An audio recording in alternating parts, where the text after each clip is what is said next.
السلام علیکم ورحمۃ اللہ. اذان دے دیں.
أشهد أن لا إله إلا الله وحده لا شريك له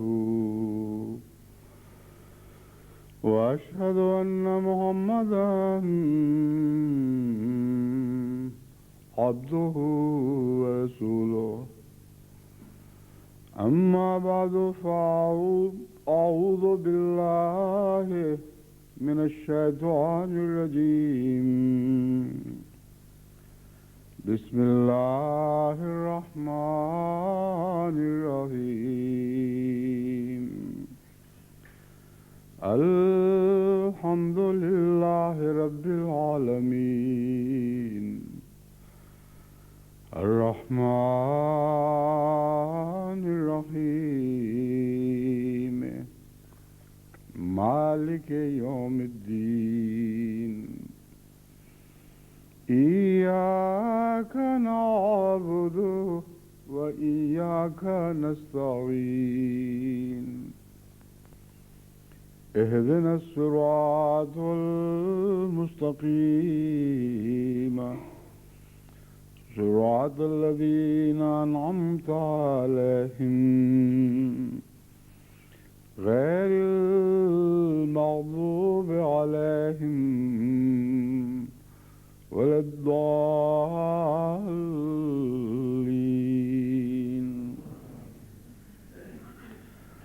والله يدعو إلى دار السلام ويهدي من يشاء إلى صراط مستقيم. للذين أحسنوا الحسنى وزيادة ولا يرهق وجوههم ولا يرهق وجوههم قتر ولا ذلة. یونس آیات 26 اور 27. آج کل خدا تعالیٰ کے فضل کے ساتھ جماعت احمدیہ ایک عالمی جہاد میں مصروف ہے، جو دعوت اللہ کا جہاد ہے، جو تمام جہادوں سے افضل اور اعلیٰ اور در حقیقت جہاد کی غایت ہے. جہاد کا قیام ہی اللہ کی طرف بلانے کی غرض سے ہے. ہر وہ فعل جو خدا تعالیٰ سے پرے دھکیلے وہ جہاد کا برعکس ہے. ہر وہ فعل جو خدا کی محبت دلوں میں پیدا کرے، اس کے قریب لائے، وہ حقیقی جہاد ہے. اس لیے تلوار کے جہاد کی اسلام میں کوئی گنجائش نہیں ہے. وہ تلوار جو خدا کی محبت اور خدا کی طرف بلانے کے نام پر اٹھائی جائے اور قتل و غارت پر منتج ہو، اس سے خدا تعالیٰ کی محبت تو نہیں بڑھ سکتی. اس لیے اس جہاد کو اس چیز کا نام جہاد رکھنا گناہ ہے اور قرآن کریم کے واضح ارشادات سے متصادم ہے، بالکل ٹکراتا ہے قرآن کریم کے مضامین سے. جہاد کی جو تعریف قرآن کریم نے مختلف جگہ کھینچی ہے، وہ بنیادی طور پر وہی ہے جو میں بیان کر رہا ہوں. ہر وہ چیز جو خدا کے قرب پر منتج ہو، جس کے نتیجے میں خواہ نفس اللہ کے قریب آئے یا لوگ اللہ کے قریب آئیں، وہ ہر کوشش جہاد ہے. تو جہاد کا مرکزی معنی کوشش کا ہے، اور اسلامی اصطلاح میں وہ کوشش جو خدا کے قریب کرے اسے جہاد کہتے ہیں. اور دعوت اللہ کا مقصد کیا ہے؟ اس کا مطلب جنگ اور فساد نہیں ہے، بلکہ امن کا قیام ہے. یہ آیت کریمہ یا دو آیات جو انہوں نے آپ کے سامنے تلاوت کی ہیں، اس مضمون کو نہ صرف بیان کرتی ہیں بلکہ درجہ کمال تک پہنچاتی ہیں. ہم یہ کہتے ہیں ہم خدا کی طرف بلا رہے ہیں. ادعو الی سبیل ربک کے ارشاد کی تعمیل میں اللہ نے فرمایا اپنے رب کے رستے کی طرف بلاؤ. ہم خدا کی طرف بلا رہے ہیں، مگر کیسے بلانا ہے، کیا مقاصد ہیں، ان کے اوپر روشنی ڈالنے والی یہ آیت ہے. واللہ یدعو الی دار السلام. یہ تو ممکن نہیں کہ اللہ سلامتی کی طرف بلا رہا ہو اور آپ اللہ کی طرف بلا رہے ہوں اور اس کا نتیجہ جنگ ہو. آپ اللہ کی طرف بلا رہے ہیں اور اس کا نتیجہ فساد ہو اور سلامتی کے برعکس ہو. تو اصل بلانا خدا کا بلانا ہے. وہی داعی اللہ ہے جو خدا کی آواز کے مطابق بلاتا ہے. جس طرح خدا بلا رہا ہے اسی طرح وہ بھی بلا رہا ہو. اس لیے اس دعوت اللہ کی تشریح ہے یہ کہ تم تو اللہ کی طرف بلا رہے ہو، مگر یاد رکھنا کہ تمہارا بلاوا سلامتی کی طرف ہونا چاہیے، کیونکہ خدا کا بلاوا سلامتی کی طرف ہے. تم کیسے خدا کی طرف بلاؤ گے جب بلاؤ گے فساد کے رنگ میں اور فساد پیدا کرتے ہوئے اور ظلم کے ساتھ اور صفاقی کے ساتھ؟ تو خدا کی آواز اور ہوگی، تمہاری آواز اور ہوگی. خدا ایک اور طرف بلا رہا ہوگا، تم ایک اور طرف بلا رہے ہوگے. تو یہ دونوں باتوں میں انطباق نہیں ہوتا. بس یہ آیت بہت ہی اہم ہے اس نقطۂ نگاہ سے کہ خدا کی طرف بلانا کس کو کہتے ہیں اور اس کے مقاصد کیا ہیں، اور اس کے نتیجے میں اللہ تعالیٰ ایسے بندوں کے ساتھ کیا سلوک فرماتا ہے. پہلے تو فرمایا واللہ یدعو الی دار السلام. اللہ تو امن کے گھر کی طرف بلاتا ہے. اگر ساری دنیا دعوت اللہ کے نتیجے میں دعوت اللہ کو قبول کر لے تو مراد یہ ہوگی کہ تمام دنیا دارالسلام بن جائے، ساری دنیا امن کا گھر بن جائے. بس دیکھو دنیا میں کتنے دعوی کرنے والے ہیں کہ ہم قیام امن کی خاطر مہمات جاری کرتے ہیں، قیام امن کی خاطر لڑائیاں کرتے ہیں، قیام امن کی خاطر ہم نے یہ بڑے بڑے اہم فیصلے کیے ہیں جو غریب قوموں پر زبردستی ٹھونسیں گے. یہ سارے دعوی جھوٹ پر مبنی ہیں، کیونکہ ان دعوی کے بعد ہم نے دنیا میں امن بڑھتا تو کبھی نہیں دیکھا، فساد پھیلتے ضرور دیکھے ہیں، بدامنی پھیلتی ہے، ہر جگہ ظلم اور صفاقی کا دور دورہ ہوتا ہے. بس جو مقصد اپنی ذات سے متصادم ہو جائے، اس کے اندر ایک اندرونی تضاد ہو، وہ مقصد یقیناً جھوٹا ہے اور بیکار ہے، اور اس سے کوئی بھی فائدہ بنی نوع انسان کو نہیں پہنچ سکتا. بس داعین اللہ کی ہدایت کے لیے میں نے یہ آیت چنی ہے. میں آپ کو اب سمجھانا چاہتا ہوں کہ اس میں اور کیا کیا مضامین مشتمل ہیں. پہلی بات تو واللہ یدعو الی دار السلام، اس کو بھول کر آپ نے کوئی پیغام نہیں پہنچانا. اور سلامتی کی طرف کیسے بلا سکتے ہیں اگر آپ کو سلامتی نصیب نہ ہو؟ بس یہ دوسرا پہلو ہے جو بہت ہی اہم ہے. اللہ کا نام سلام ہے، اس لیے جب آپ خدا کی طرف بلاتے ہیں تو یہ آیت بتا رہی ہے کہ دار السلام کی طرف بلا رہے ہیں، اور اللہ کا نام بھی سلام ہے. بس آپ میں اگر سلام نہ ہو تو آپ سلام کی طرف بلا ہی نہیں سکتے.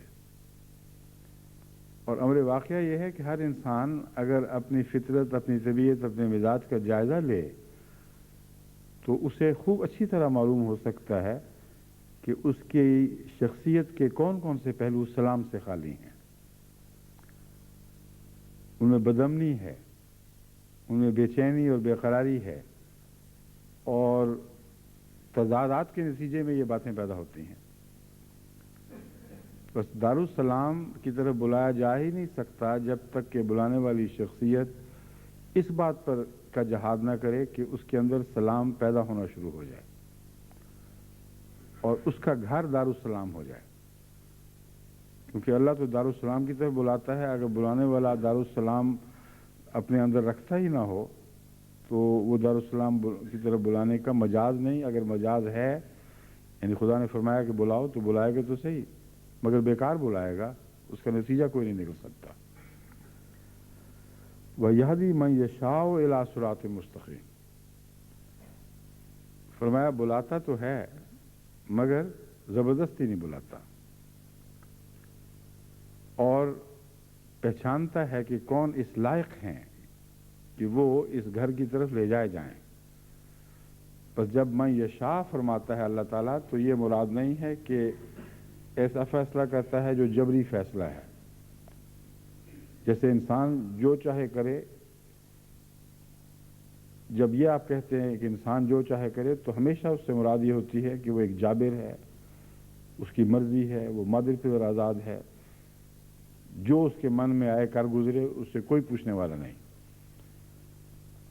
اللہ تعالیٰ کو پوچھنے والا تو کوئی نہیں، مگر اللہ تعالیٰ خود ان صفات حسنہ کے انتہائی مقام پر فائز ہے جس سے آگے صفات حسنہ ہو ہی نہیں سکتے. اور اس کی صفات حسنہ اس پر نگران، خدا کی ذات پر خود اس کی صفات حسنہ نگران ہے. یعنی اس بات کی ضامن ہے کہ کوئی ایسی بات نہ ہو جو صفات حسنہ کو گزن پہنچا سکے. کیونکہ جہاں خدا کی ایک صفت نے اپنی جلوہ گری میں دوسری صفت میں نقص ڈالا، وہاں خدا خدا نہ رہا. بس یہ کامل عدل اور کامل توازن حسن کامل پیدا کرتا ہے. بس اس پہلو سے اللہ تعالیٰ جب یہ فرماتا ہے کہ جس کو چاہتا ہے بلاتا ہے، مراد ہرگز یہ نہیں کہ جبری فیصلہ کرتا ہے، اقتداری فیصلہ کرتا ہے، اور یہ دیکھتا ہی نہیں کہ وہ اس کے اہل ہے بھی کہ نہیں. یشاء میں حضرت مسیح موعود علیہ السلام نے جیسا کہ خوب کھول کر بیان فرمایا ہے، لفظ یشاء میں اچھی بات ہونا لازم ہے. چنانچہ براہین احمدیہ میں بھی آپ نے اس مضمون کو خوب تفصیل سے کھولا، اور خصوصاً آریوں کے ساتھ بحث اور گفتگو اور عیسائیوں کے ساتھ بحث اور گفتگو میں اس نقطے کو کھولا ہے کہ تم جو یہ سمجھتے ہو کہ یشاء کا مطلب یہ ہے کہ جبراً کسی کو کچھ کہتا ہے یا فیصلہ کرتے وقت بے دلیل فیصلہ کرتا ہے، بالکل غلط اور بے بنیاد بات ہے.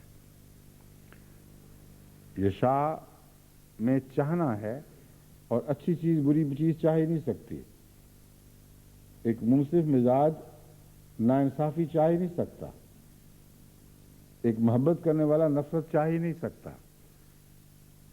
تو جب یہ کہا جائے اللہ چاہتا ہے تو لازم ہے کہ وہ چاہنا مبنی بر عدل ہے، مبنی بر حسن ہے، اور ایسا چاہنا ہے کہ اس کے اندر کسی قسم کے ظلم کا کوئی شائبہ تک باقی نہیں، شائبہ تک بھی موجود نہیں.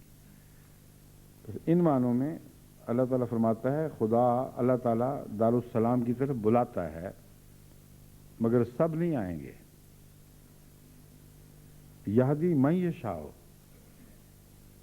اس کو ہدایت دے گا جس کے متعلق وہ یہ فیصلہ فرماتا ہے کہ وہ اس لائق ہے کہ اسے ہدایت دی جائے، اور جس کے لیے خدا کی طرف سے بلانے میں ایک چاہت پیدا ہو جاتی ہے. اب یشاء کے لفظ میں ایک چاہت کا مضمون بھی ہے.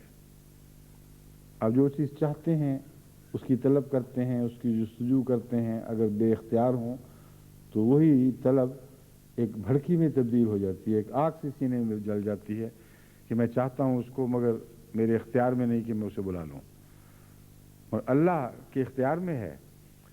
تو ایک اور بھی بہت خوبصورت مضمون من یشاء میں یہ موجود ہے کہ بلاتا سب کو ہے مگر جو اس کو پیارے لگتے ہیں، جن کے اندر یہ خوبصورتی، اس حسن کا مادہ پایا جاتا ہے کہ وہ خدا کی طرف آ سکیں، تو پھر ان کے لیے اللہ کے دل میں ایک چاہت پیدا ہو جاتی ہے.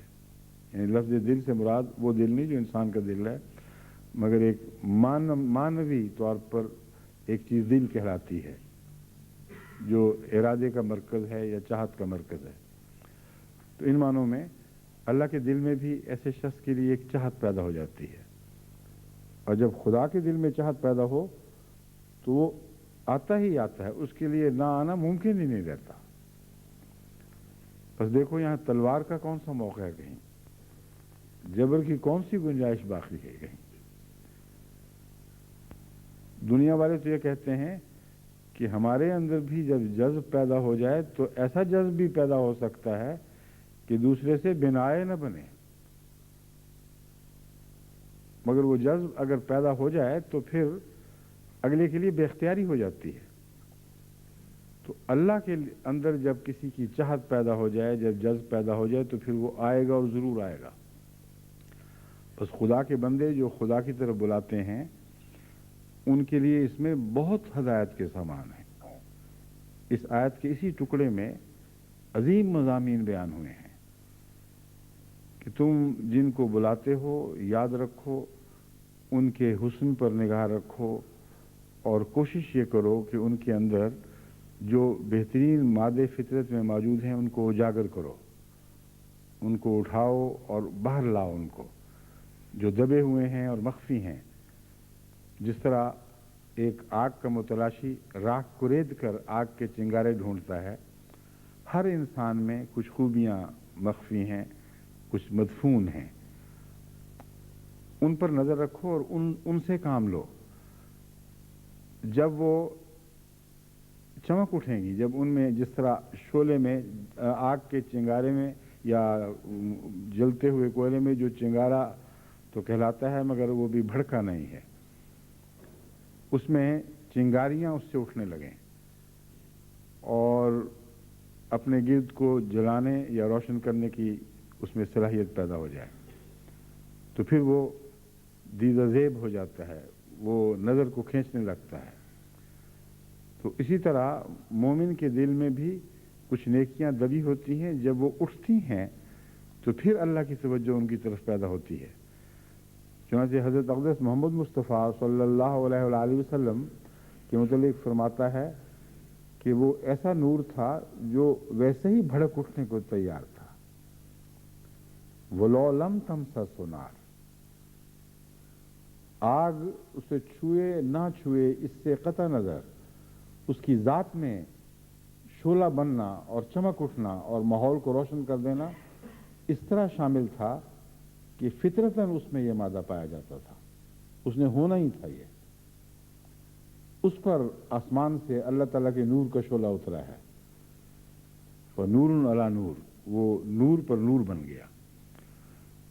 تو اللہ نے محمد رسول اللہ کو چاہا تو بے مقصد تو نہ چاہا، بے وجہ تو نہیں اللہ تعالیٰ نے آپ کو اختیار فرمایا اور فضیلت بخشی۔ نور کا آغاز آپ کی ذات میں ہے، وہاں وہ چمکا ہے، وہاں سے وہ اٹھ کر دنیا کو روشن کرنے پر آمادہ ہوا تھا، تب آسمان سے وہ شعلہ نور اترا ہے جس نے اپنے ساتھ اس کو چمٹا لیا، اور ایک خدا اور بندے کا جس حد تک بھی اتصال ممکن ہے وہ اتصال ہمیں حضرت صلی اللہ علیہ وآلہ وسلم کے نور کا خدا کے نور کے ساتھ ہوتا ہوا دکھائی دیتا ہے۔ تو یہی مضمون ہے جو ہر بندے پر کسی نہ کسی حد تک اس کی توفیق کے مطابق جاری ہوتا ہے، اور یشاء کا مطلب سمجھ آ جاتا ہے۔ اللہ نے حضرت محمد رسول اللہ علیہ وسلم کو چنا، جس کو چاہتا چن سکتا تھا، مگر اس کے چاہنے میں ایک حسن ہے، اس بات کو لوگ بھول جاتے ہیں، اور وہ بد چیز کو چاہ ہی نہیں سکتا۔ جس کو سب سے اچھا چاہا اس میں سب سے اچھا ہونے کی صلاحیتیں موجود تھیں، اور وہ سب سے اچھا بننے کی کوشش کر رہا تھا۔ اس لیے اللہ تعالیٰ نے جیسا وہ تھا ویسا ہی اس سے سلوک فرمایا۔ پس تقدیر اور تدبیر کا جو سنگم ہے وہ اس طرح پیدا ہوتا ہے، بندے کی تدبیر کے مطابق خدا کی تقدیر اترتی ہے، اور یہ دونوں مل کر پھر تقدیر ہی بن جاتے ہیں، پھر تدبیر جدا نہیں رہتی۔ تو اس مضمون کو میں بیان کر رہا ہوں، بہت ہی اعلیٰ شان کے انسانوں میں تو ہمیں دکھائی دینے لگتا ہے، مگر عام انسانوں میں یہ دکھائی نہیں دیتا، جس کی وجہ سے ہم سے کوتاہی ہو جاتی ہے، اور ہماری کوتاہی کے نتیجے میں ہماری دعوت اللہ کی کوششیں ضائع چلی جاتی ہیں۔ بس پہلی نصیحت آپ کو یہ ہے کہ جن کو آپ خدا کے راستے کی طرف بلاتے ہیں ان میں خوبیوں کی تلاش کریں، بلکہ ان کو چاہیں جو اچھے ہیں، جن کی خوبیاں دکھائی دے رہی ہیں۔ کج بحثوں اور ضدی لوگوں سے یا بد اخلاق لوگوں سے کئی داعی اللہ سر ٹکراتے رہتے ہیں، ساری عمر ان کی سر ٹکراتے گزر جاتی ہے، اپنا سر پھوڑتے ہیں اور اس کے سر میں کچھ داخل نہیں کر سکتے، اس لیے کہ خدا تعالیٰ کی سنت کے خلاف کام کر رہے ہیں۔ بس اس مضمون کو اور آگے بڑھائیں اور پھیلائیں تو پھر یہ حکمت عملی ہمارے سامنے آئے گی کہ تمہیں لازماً حسن کی تلاش کرنی ہے تاکہ اسے چمکاؤ، اسے اور زیادہ کر دو، اور ایسا کر دو کہ اللہ کی پیار کی نظر اس پر پڑنے لگے۔ جب خدا کی نظر اس پر پڑے گی تو پھر تم ایک طرف ہو جاؤ گے، اس نے آنا ہی آنا ہے، اور بلاتے تو تم ہو مگر وہ بلائے آواز لبیک کہے گا خدا کی آواز پر اور رسول کی آواز پر، نہ کہ تمہاری آواز پر۔ تو داعی اللہ کا یہ غرور بھی توڑ دیا کہ ہم نے بلایا تھا اس لیے وہ احمدی ہو گیا، ہم نے دعوت دی تھی اس لیے اس نے حق کو قبول فرمایا۔ وَاسْتَجَابُوا لِلَّهِ وَالرَّسُولِ، وہ استجابت کرتے ہیں یا کی تو اللہ اور رسول کے لیے کی، کیونکہ رسول خدا کی صفات کا مظہر بنا ہوا تھا۔ تو اس لیے دعوت اللہ والے کے لیے ان آیات میں بہت ہی عظیم حکمتوں کے سمندر موجود ہیں۔ اگر آپ ان کی تہ میں اتر کر دیکھیں تو پتہ چلے گا کہ حکمتوں کے سمندر ہیں جو قرآن کریم کی چھوٹی چھوٹی آیات میں جو کوزے سے بھی چھوٹی ہیں ان میں آپ کو بھرے ہوئے اور موجیں مارتے ہوئے دکھائی دینے لگیں گے۔ تو پہلی بات تو یہ یاد رکھیں کہ آپ نے حسن کی تلاش کرنی ہے، اور حسن ہر انسان میں موجود ہوتا ہے، لیکن بعضوں میں زیادہ بعضوں میں کم۔ تو حسن کا متلاشی پہلے تو زیادہ حسن کی طرف جایا کرتا ہے، نہ کہ کم حسن کی طرف۔ کم حسن کی طرف تو تب جاتا ہے جب زیادہ حسن ملے نہ۔ اگر سونے کی ڈلیاں ریت پر بکھری پڑی ہوں تو ریت کے اندر جو ریت کے ذروں کی طرح سونا ملا ہوا ہوتا ہے اس کے کھوج میں وہ وقت ضائع نہیں کرے گا، پہلے وہ ڈلیوں کو چنے گا۔ جب ڈلیاں ختم ہو جائیں پھر ریت کی باری آتی ہے، پھر ان باریک زروں کی تلاش ہوتی ہے، پھر اس کے لیے محنت کرنی پڑتی ہے، گڑھے کھودنے پڑتے ہیں، ان میں پانی ڈال کر یا نہروں کے پانی کا رخ اس طرف پھیر کر ان میں وہ ریت کو ڈالتے اور بار بار کھنگالتے ہیں، یہاں تک کہ سونا الگ اور ریت الگ۔ محنت پھر بھی وہ کرتا ہے، وہ یہ نہیں کہتا کہ چونکہ تھوڑا سونا ہے نسبتاً زیادہ محنت کرنی پڑے گی اس لیے چھوڑ ہی دو۔ تو آپ نے چھوڑنا تو ہے نہیں، آپ کو چھوڑنے کا حکم ہی نہیں ہے۔ حکم یہ ہے کہ حسن کی تلاش کرو، ایسا حسن جس پر اللہ کی نظر پڑنے لگے، اور اس مضمون کے لیے اگلی آیت اس مضمون کو جیسا کہ مزید بڑھائے گی، اس مضمون کو لیے نہیں، اس مضمون کو سمجھنے کے لیے اگلی آیت یا اس آیت کا اگلا ٹکڑا ہے وہ اس کو خوب روشن کر دے گا جب ہم وہاں تک پہنچیں گے۔ لیکن نصیحت کے طور پر میں آپ کو سمجھا رہا ہوں کہ پہلے خدا کے اچھے صاف ستھرے بندوں کی تلاش کریں، وہاں سے دعوت اللہ شروع کریں، تھوڑے وقت میں آپ کو زیادہ پھل ملے گا۔ اور ایسے صحیح فطرت بھی بندے ہوتے ہیں جن کو اگر آپ نہ بھی کہیں تو اللہ ویسے ہی بلا لاتا ہے،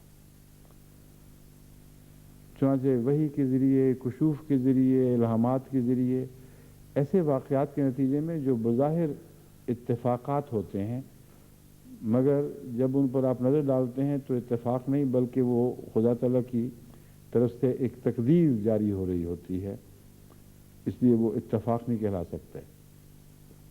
چنانچہ خدا کے بہت سے ایسے نیک بندے جن تک پیغام پہنچا ہے، ان کے حالات جب مجھ تک پہنچتے ہیں تو ایک نہیں بے شمار ایسے شواہد دکھائی دیتے ہیں، ایسے گواہ مہیا ہو جاتے ہیں جو اس بات کو ثابت کرتے ہیں، اس کے حق میں گواہی دیتے ہیں کہ اللہ کی نظر ان پر پڑی تھی، تو پھر حالات کو اس کے مطابق اس کو حاصل کرنے کے لیے سازگار فرما دیا گیا۔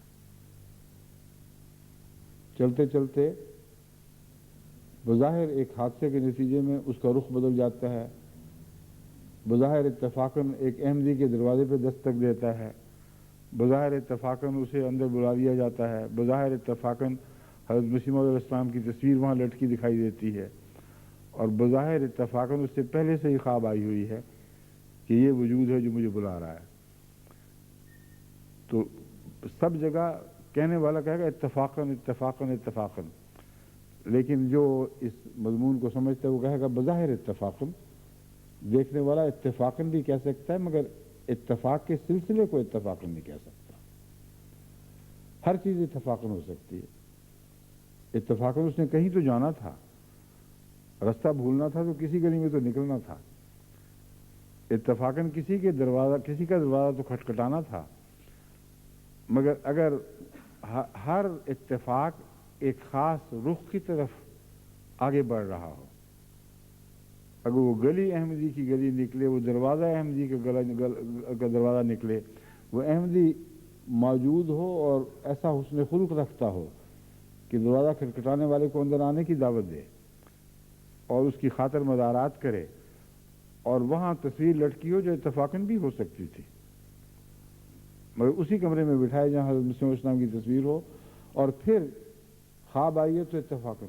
اب بتائیں کون پاگل ہے جو ان سب باتوں کو اکٹھا اتفاق کہے گا؟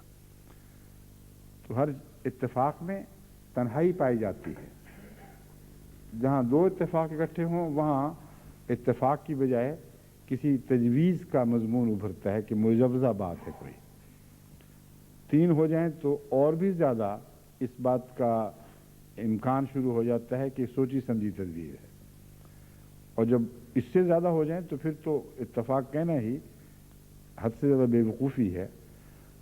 بس اللہ تعالیٰ نے بلانا ہے، اور اللہ تعالیٰ ویسے ہی نیک بندوں کا رخ اس طرف پھیر رہا ہے۔